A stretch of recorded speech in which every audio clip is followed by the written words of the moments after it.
கர்நாடக அரசின் ஒப்பந்த பணிகளில் முஸ்லிம்களுக்கு 4% இடஒதுக்கீடு வழங்க அம்மாநில அமைச்சரவை ஒப்புதல் வழங்கியுள்ளதற்கு பாஜக கடும் எதிர்ப்பு தெரிவித்துள்ளது.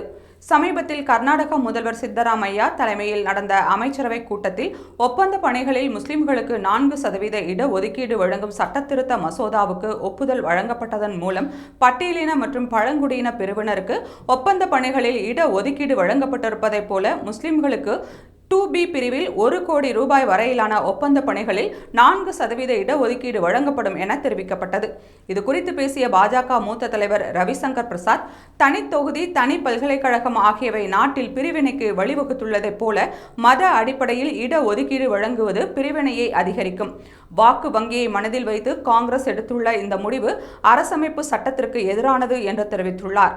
மேலும் சட்டம் மற்றும் மக்களின் வரி பணத்தை காங்கிரஸ் தவறாக பயன்படுத்துகிறது என்றும் நாட்டின் பொருளாதாரத்தை ஒரு குறிப்பிட்ட மதத்தினருக்கு தாரை வார்ப்பதை அனுமதிக்க முடியாது என்றும் ரவிசங்கர் பிரசாத் தெரிவித்தார்.